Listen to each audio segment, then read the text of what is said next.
Muy buenos días, queridos amigos, bienvenidos al canal Tiempo y Atención. Gracias a los nuevos miembros, a los suscriptores, a los que compartís, también a los que no estáis de acuerdo con nada, con algo, con poco, con todo. Esto es un camino personal. Hoy volvemos a la felicidad, a la querida utopía. Querida utopía, que siempre estoy ahí esperándote, ¿no? Todos somos utópicos en algún momento. Queremos que las cosas se den en su totalidad como deseamos. Y ese es el secreto.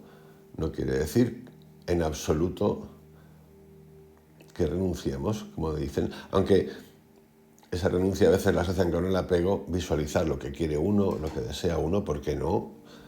Es importante en el camino luego ver la consciencia que nos lleva a eso. Es lógico, no es que sea lógico, es que es natural, es que es biológicamente hasta correcto. ¿Por qué? Porque el ser humano lo que quiere es, o lo que tiene necesidad, lo que queremos es primero sobrevivir, tener lo básico y esencial, comer y cobijo, y luego cuidar de los nuestros, pues bien sencillo. Verdades que saltan a la vista, dicen algunos. Bueno, a veces saltan a la vista y luego nos confundimos. Hay un autor que me gusta mucho, tiene sus cositas, Lipovetsky, que tiene un ensayo magnífico. A mí me gusta por cómo cuenta.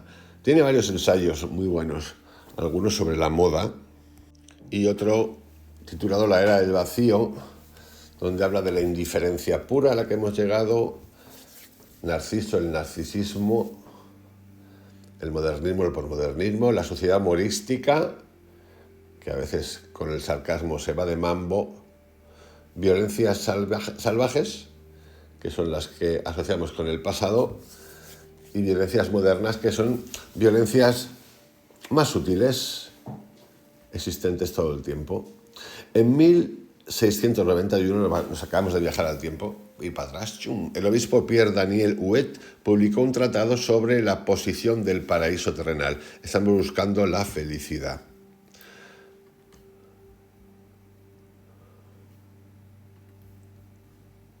Revisando la felicidad. Andando de puntillas por la felicidad. Repito, un tratado sobre la posición del paraíso terrenal de 1691.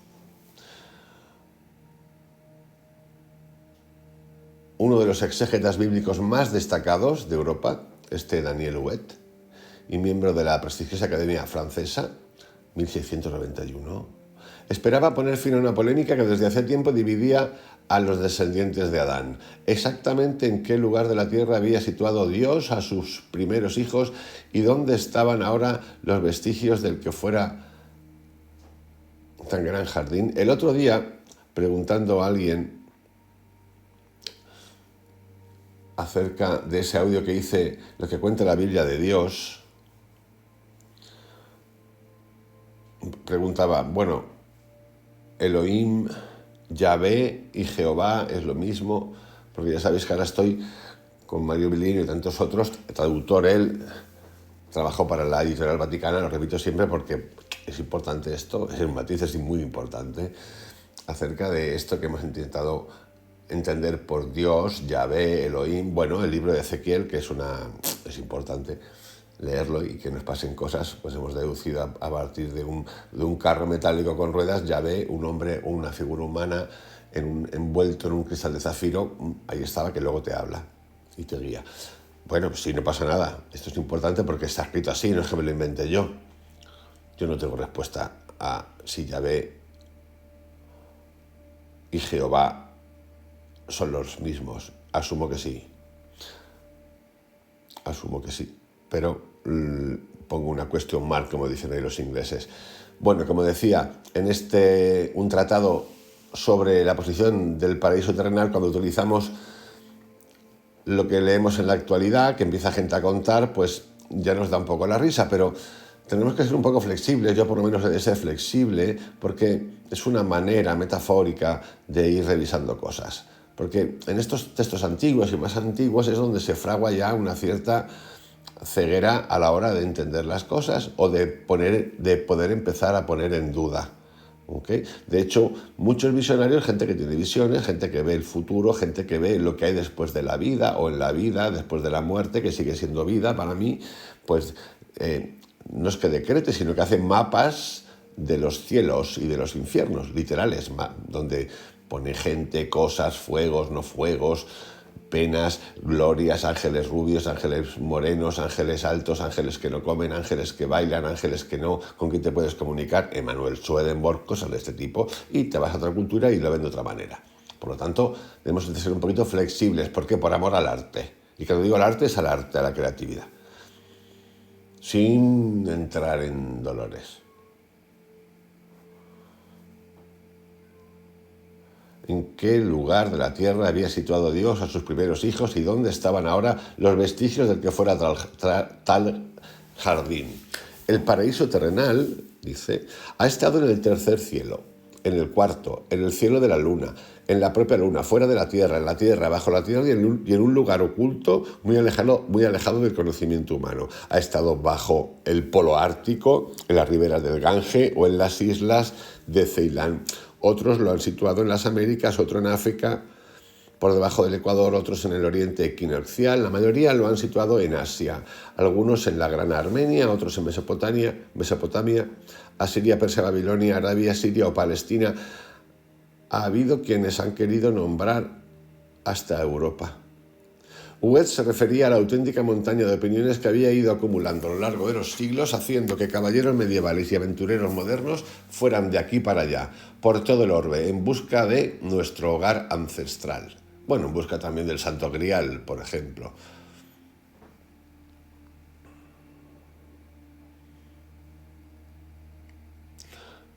El Santo Grial lo buscaron Sir Lancelot y también lo buscaron el nacionalsocialismo. Sí. Con ayuda de nuestras investigaciones bíblicas y de un solo conocimiento geográfico, Huet creía poder finalmente determinar las coordenadas. Deteniéndose cuidadosamente en los pasajes pertinentes de las Escrituras, llegó a la conclusión de que el paraíso estaba en el extremo oriental. Estamos yendo de puntillas hacia la felicidad. Recordad que Anthony Melo dice: la felicidad no se pide, se toma, y a la felicidad se llega restando. Importante esto. Llegó a la conclusión de que el paraíso estaba en el extremo oriental del Edén y que este era gran parte de Babilonia. Parece que el hogar feliz de la humanidad estaba en el delta del Tigris y el Éufrates, en la actual Irak. Muy consciente de que esa teoría se había postulado con anterioridad, Huet lo era menos de que su idea se estaba erosionando lentamente, menos por la acción de teorías contrapuestas sobre la ubicación del paraíso terrenal que por el declive de la globalizadora creencia en el pecado original. Es que ya, esta es otra, pecado original, ya nacemos sucios, castigados. A mí esto del pecado original, y lo he comentado alguna vez aquí en el canal, por ejemplo a través de Stanislav Grof, que dice que cuando uno nace por el canal de nacimiento, lo que ya sufre es un dolor, una especie de castigo. Él no habla de castigo, pero de un dolor, un sufrimiento. Y yo digo, bueno, pues esto es lo que es normal en la vida biológica, porque hay que verlo así y ya tratarlo así, no lo sé. Pero es parecido al pecado original, una condena ya prenatal. Prenatal es una tienda, o era una cadena de moda de niños en Alicante, en España, prenatal. Pues bueno, pues nosotros nacemos prenatalmente ya castigados. Cosa que, bueno, pues hay que preguntársela, ¿no? ¿Por qué es así? ¿Cómo puedo yo llegar a esa conclusión? ¿Por qué? ¿Por qué?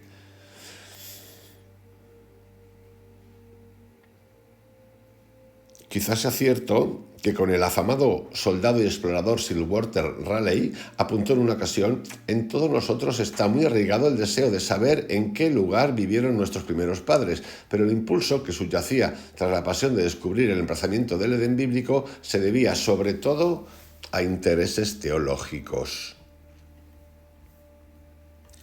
Porque si recordamos algo que aquí se repite mucho, el reino de Dios habita en ti, pues ahí, bueno, ahí ya tenemos la primera felicidad. Hay libros y libros de todo tipo, ensayos, novelitas, novelas, literatura que hablan de que la búsqueda del tesoro, te pegas una vuelta. El viaje del héroe, por ejemplo, de Joseph Campbell, que es más un ensayo, pero hay otros que no son ensayos, que al final te llevan en un viaje circular y descubres que todo estaba en ti.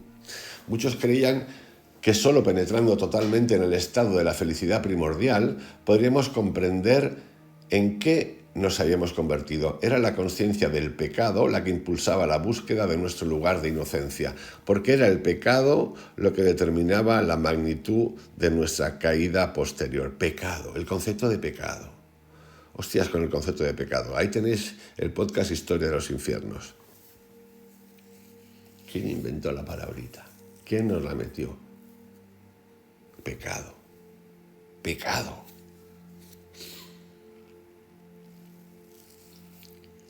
Porque hay cosas que son de lógica abrumadora. No matarás al prójimo, o sea, ¿me entiendes? Se ha equivocado, entra en tu casa, ¡pum!, un tiro, como hacen en América. Pues no, obviamente no. Soy un pirado de una cultura y a la mujer, pues no, animalot. Eso está mal, eso no es respetar al prójimo, pero de ahí al pecado, que es un extra. Y así, al irse desvaneciendo la preocupación por la intrínseca maldad humana, también se acababa con la necesidad de saber las coordenadas precisas de un Edén desaparecido hacía tanto tiempo. Lo cierto es que a veces cuando nos ponemos a revisar el pasado, el concepto de pecado que ha ido desapareciendo, en la cultura posmoderna, moderna ha ido desapareciendo, ha ido desapareciendo entre comillas, porque siempre lo miramos desde una perspectiva. Los 1.000 millones, los europeos y americanos, por ejemplo, pues no ha desaparecido, porque tú te vas a América y ves todo lo que hay en cuanto a religiones, telepreacher y lo que tú quieras, pues no ha desaparecido el concepto de pecado. Y si te vas a Asia tampoco. Y si te vas a... Asia puede ser distinto, el concepto de pecado es distinto, en fin, definitivamente es distinto. Pero te vas a América Latina y lo mismo, pecado. Europa también existen 1.000 millones de personas. Pecado. Pecado y traición. En el mundo musulmán el concepto de pecado está más diluido, pero tiene otros matices. El infiel, pecado, peor. A finales del siglo XVII, el Tratado de Huet fue recibido con agradecimiento por el rey Sol, Luis XIV. Unas pocas décadas después, Voltaire hablaba en nombre de las necesidades exploratorias de una nueva era. El paraíso terrenal, bromeaba mofándose de Huet, está donde estoy yo. Este cambio de perspectiva, el paso de una mirada esperanzada, dirigida a una desaparecida edad de oro, a una directa mirada hacia adelante. Aquí también podemos ver la ciencia nueva de Stephen Biko. Nunca fue tan claro y ordenado como esta justaposición podría sugerir. El paraíso perdido siguió teniendo atractivo mucho después del siglo XVIII, del mismo modo que conservó su gancho el paraíso en el cielo. Sin embargo, en el siglo XVIII sí se asistió a una importante reorientación de la perspectiva, según los parámetros apuntados por Voltaire. El paraíso está donde estoy yo. Y puede sonar a sarcasmo, a un individualismo egocéntrico que solo puede entender Europa o América. No lo compartiría mucho esto. Entre comillas, Asia. Pero, por ejemplo, Buda, en alguna de sus frases, para mí, las mejores de todas, encuentra tu camino. No hagas caso, no tienes por qué. Encuentra tu camino, encuentra tus respuestas. Pero esto se les olvida a muchos. Su amigo y colega, el filósofo Helvetius, hizo una observación similar respecto al declive del miedo a otra vida de penitencia. Un infierno ya no existe. El infierno ya no existe. Ahora es el cielo en la tierra. Apuntó en su largo poema Felicidad. El infierno ya no existe, ahora es el cielo en la tierra.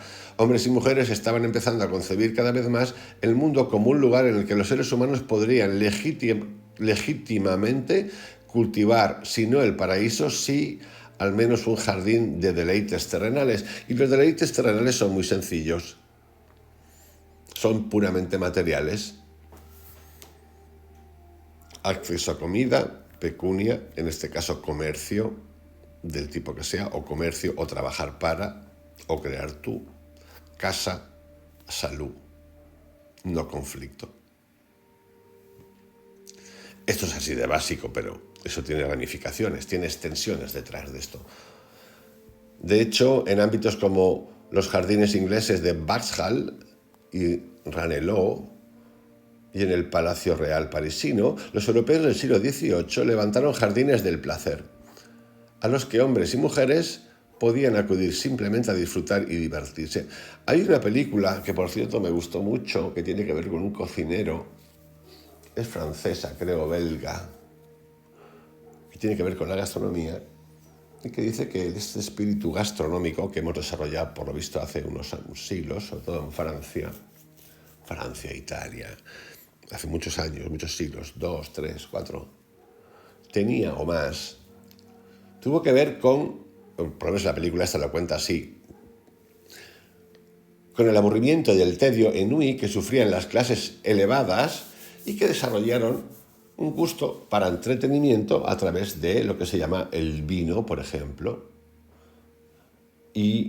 o los vinos de calidad y los placeres gustativos del paladar. Y a partir de ahí se desarrolla toda una cosa que tiene que ver con la gastronomía, comer bien, no comer bien, qué se come y qué no se come.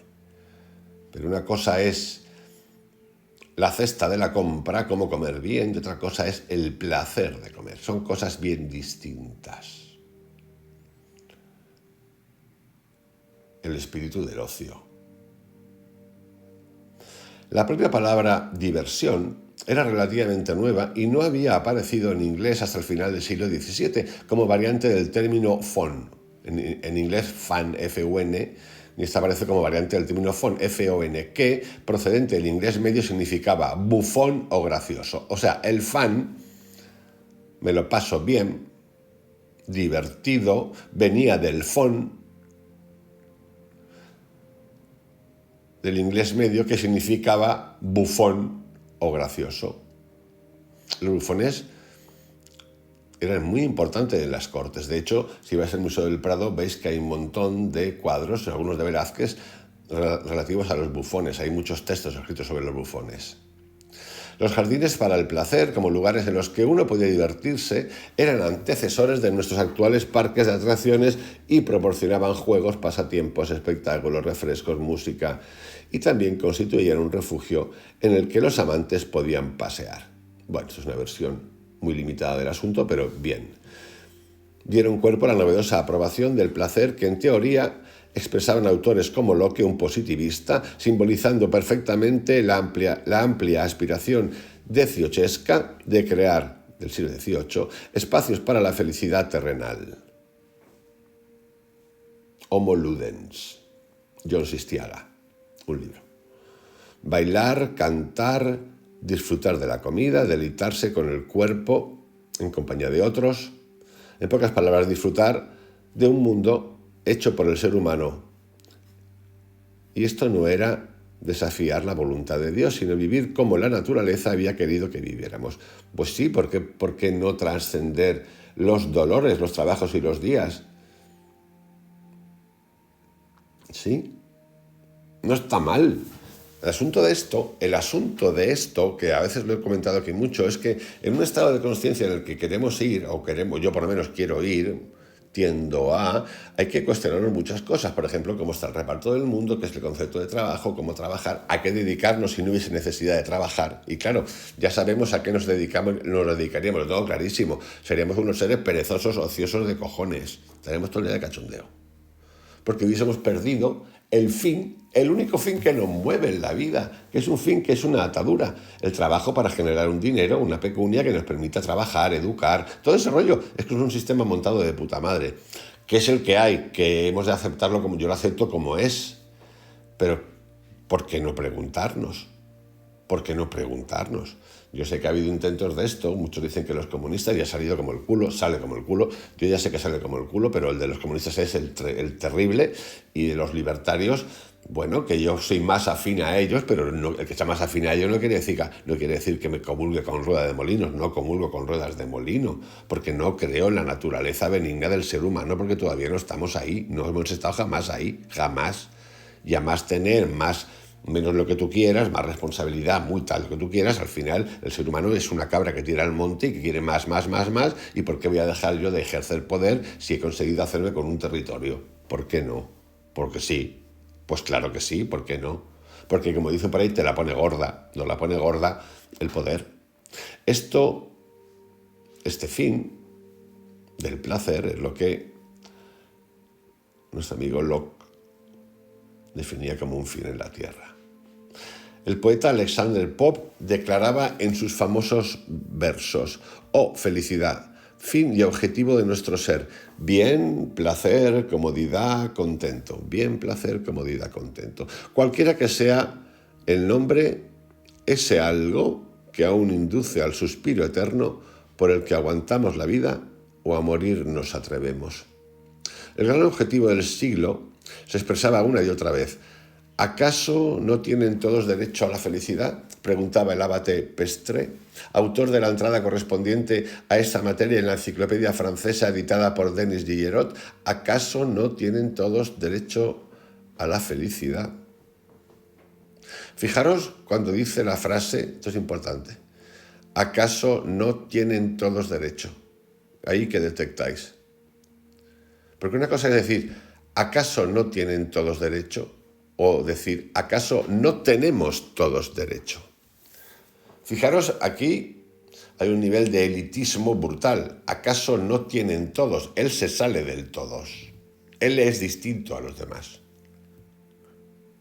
¿Acaso no tenemos todo? Esto como cuando un gurú de ahora o de antes, vamos a coger uno de ahora, habla como si él o ella estuviera ya limpio de todo. O sea, ella está en Samadhi.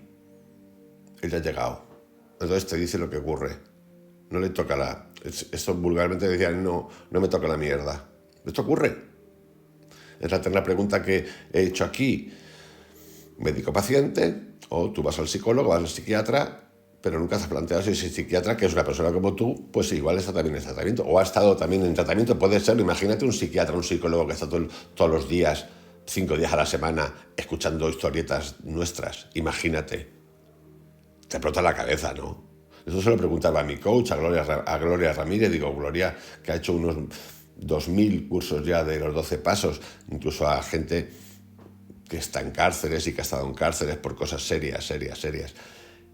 Y decía, digo, Gloria, explícame cómo lo haces, porque yo es que solo de pensarlo ya me mareo. Pues eso. ¿Acaso no tienen todos derecho a la felicidad?, preguntaba el abate Pestre, autor de la entrada correspondiente a esa materia en la enciclopedia británica de Denis Diderot. Según los criterios de los 1500 años anteriores, la pregunta era extraordinaria: un derecho a la felicidad. Y sin embargo, por ejemplo, en la Constitución española, si no la han cambiado, tenemos, el ciudadano español tiene derecho a vivienda, a hogar. Derecho escrito ahí escrito. Ahora me explicáis qué hacemos con eso, porque hay gente que no tiene derecho a la vivienda. Y sin embargo, se planteaba retóricamente con la absoluta certeza del asentimiento de las mentes ilustradas. A mediados del siglo, la reivindicación se estaba haciendo habitual y a su término era aún más frecuente. Estaba claro que los seres humanos se merecían ser felices, nos merecíamos ser felices. La cuestión era cuál era la mejor forma de alcanzar la felicidad en la Tierra. ¿Y qué significaba, por cierto, felicidad en la Tierra? Preguntémonos por un segundo cada uno de nosotros, ¿qué es para ti la felicidad? ¿Qué es para mí la felicidad? No hace falta que lo contéis o que lo cuente, pero no está mal dar una vueltita. Un número inusitado de autores del siglo XVIII trató de responderla. De hecho, en ninguna época anterior se había escrito tanto sobre la materia ni con tanta frecuencia. Aquí tenéis una referencia importante. ¿Cuándo se empieza a hablar de felicidad? Siglo XVIII, así como tal, de manera recurrente. En Francia, Gran Bretaña, en los Países Bajos, en Alemania, Italia y Estados Unidos, las disquisiciones sobre la felicidad manaban de las imprentas. Reflexiones sobre la felicidad, tratados sobre la felicidad, sistemas de felicidad, discursos, ensayos, artículos y epístolas al respecto. Por lo visto, los españoles nos quedamos un poco, siempre en esa época, nosotros somos un poco como en retardo. Nos ha gustado mucho lo del castigo y esto de la felicidad, pues no. Y mira que somos divertidos, muy divertidos.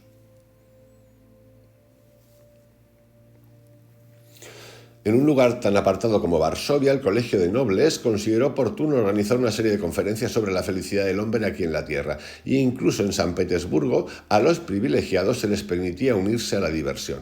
Después de lograr una paz ventajosa con los ejércitos del Imperio Otomano en 1775, Catalina la Grande encargó a A.P. Pochet, el maestro de ceremonias francés, que organizara las celebraciones según el nuevo estilo internacional. La empresa se la endilgaron a 1000 intérpretes que bailaron, cantaron, hicieron acrobacias, cabalgaron y nadaron dentro de un gigantesco espectáculo que contó con 300 caballos mecánicos, un barco tirado por tritones en un lugar artificial, un circo, un carrusel, fuegos artificiales y 4 representaciones alegóricas. En el jolgorio, la diosa Felicidad ocupaba el centro de la pista.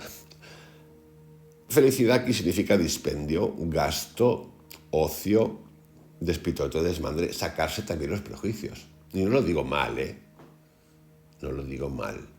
Sacarte los prejuicios. Antonio Blay habla en los audios que he hecho anteriormente de ese sacarnos de dentro, literalmente, todo lo acumulado y guardado por vergüenza.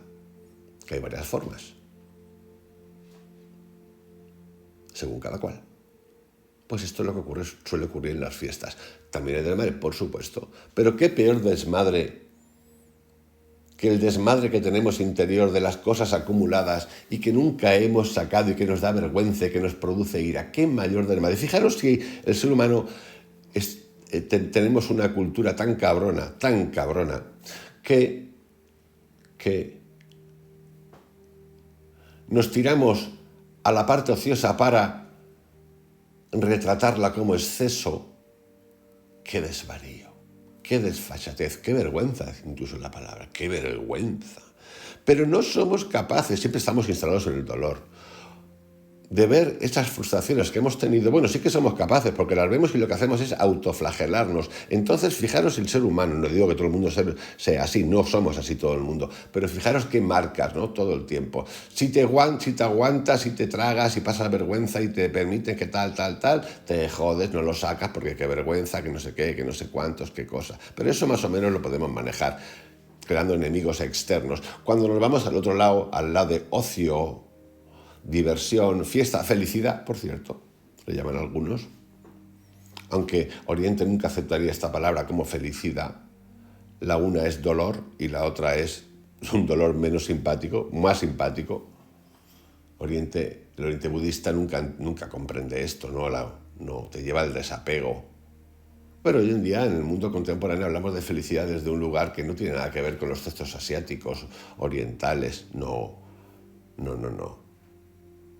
Para mí, esos textos orientales, en los que meto a muchos, son son la primera vez que hablan de los desapegos al mundo. Y ahí está su gran magia, para mí, donde está su gran magia. No en los textos motivadores de la Nueva Age americana, Atkinson y tantas otras cosas que están muy bien, lo que tú quieras, pero no. Para mí no están a ese nivel ni de coña. Siguen siendo textos apegados. Hablan de vibración, lo que tú quieras, pero siempre dentro de un sistema. Y son sistema, porque muchos de estos autores de la nueva era americana, de la abundancia, eran supercatólicos. Es más, en algunos textos eran hasta racistas. Claro, pero esto es como, no lo digo como, lo digo para que lo repensemos un poquito, amigos. Porque cuando lees alguno de la Biblia dices, hostia, pero si la Biblia es un tratado de guerra y de sangre, y a veces ponen palabras a Jesucristo que dan un poco de pánico, joder, como hablar de Jesucristo. Pero esto es igual que cuando hace 60, 70 años ibas al médico y el médico te recibía fumando. Que no me lo inventó.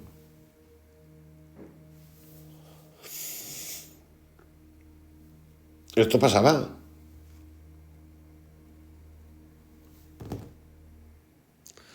Desde el Imperio Romano no se había venerado con tanta pompa a la felicidad, y a veces se había puesto tanta energía en buscarla en la tierra.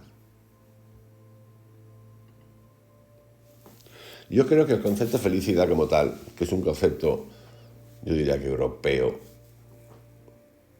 no es un concepto asiático, no es un concepto africano, no lo sé. Ahí no tenía que morder la lengua. Bueno, no mordérmela, sino puede ser que ahí exista algo de eso. No es un concepto de las culturas precolombinas. No. Es un concepto europeo. El concepto de felicidad como tal, que es un concepto totalmente desacralizado en Europa, no es un concepto sacralizado, no es un concepto sacro, no es un concepto de búsqueda interior, no lo es un concepto de ocio. De ocio por dolor, por exceso de dolor, exceso de trabajo, exceso de todo.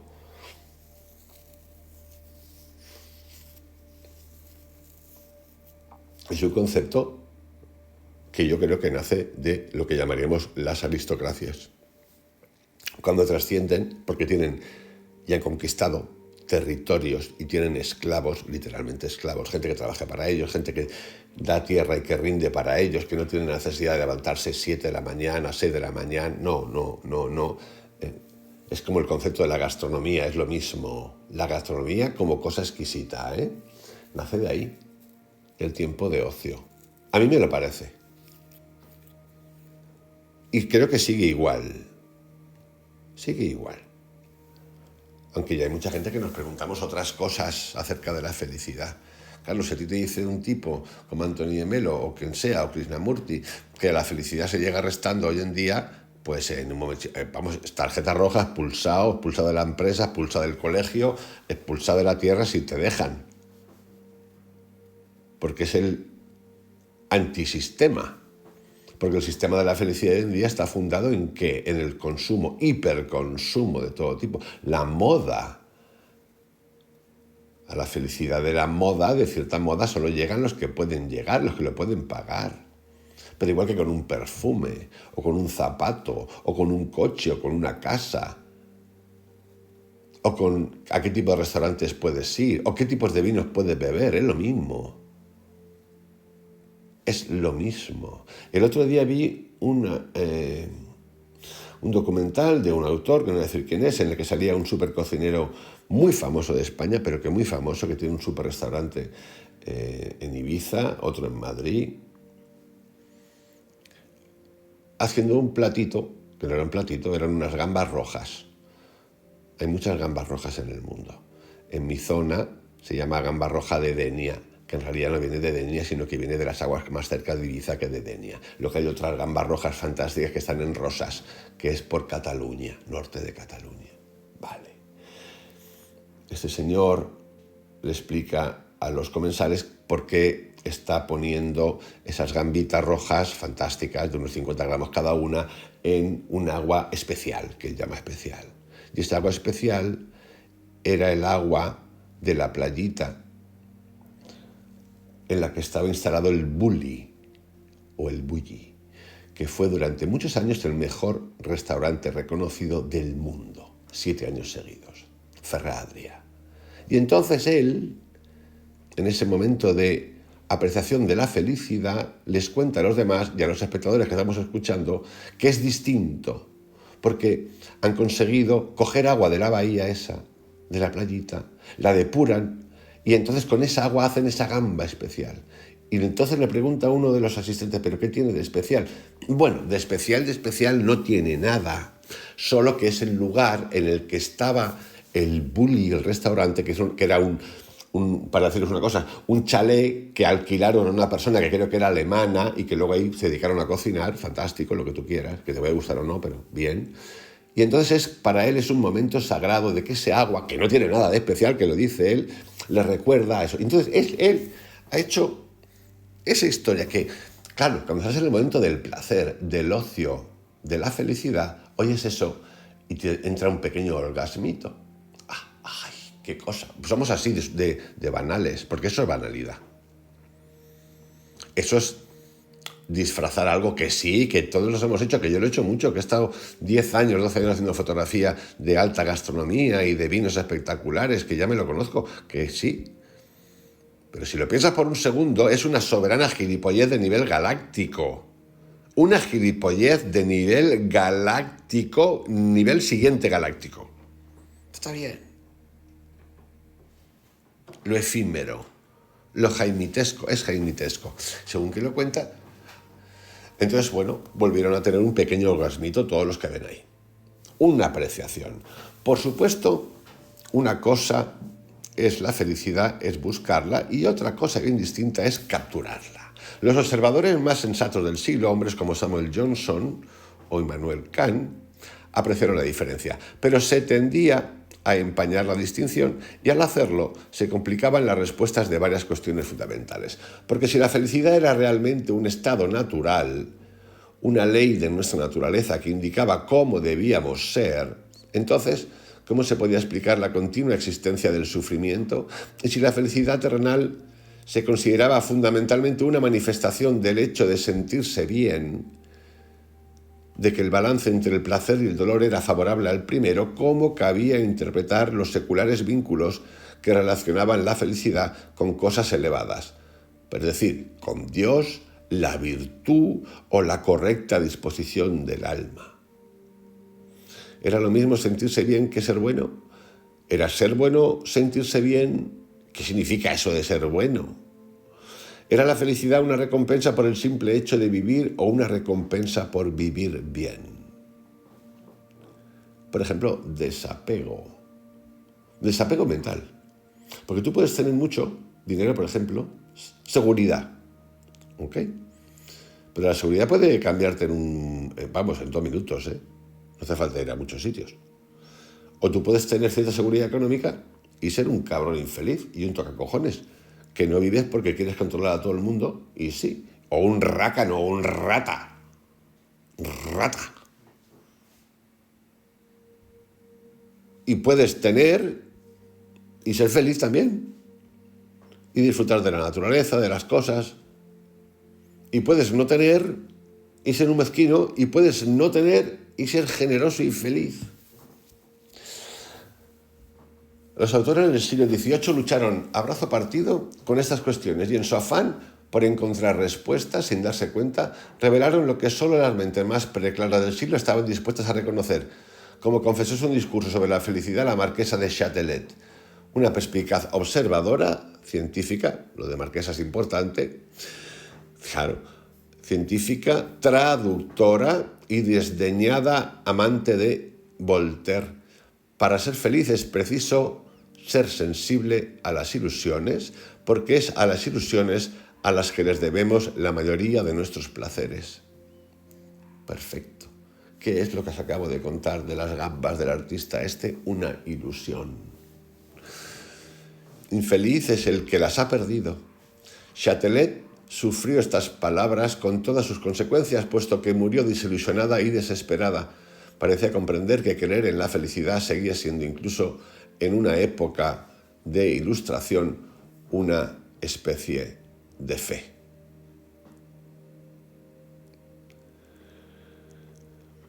Voy a hacer una cosita que creo que es interesante, porque el tema de la felicidad es magnífico, a mí me encanta. Desde este lugar, por cierto. Voy a parar aquí este audio, que tiene que ver con andando de puntillas por la felicidad, para en el siguiente capítulo meternos de cabeza más en la felicidad o el estudio de la felicidad, donde vamos a revisar lo que se llama el cálculo de la felicidad. También, numeritos. Os envío un abrazo, que tengáis un excelente día, como no podía ser de otra manera. Feliz, por cierto, con lo que hagáis en todo momento y con quien estéis en todo momento. No permitiros mierda en la cabeza, ni que siquiera os hagan daño al hacer comentarios. Es mutuo, ¿eh? Nosotros también y ellos también. Esto es recíproco. Por cosas que puedan decir que os molesten. Os envío un abrazo, cuidaros mucho, hasta mañana. Chao.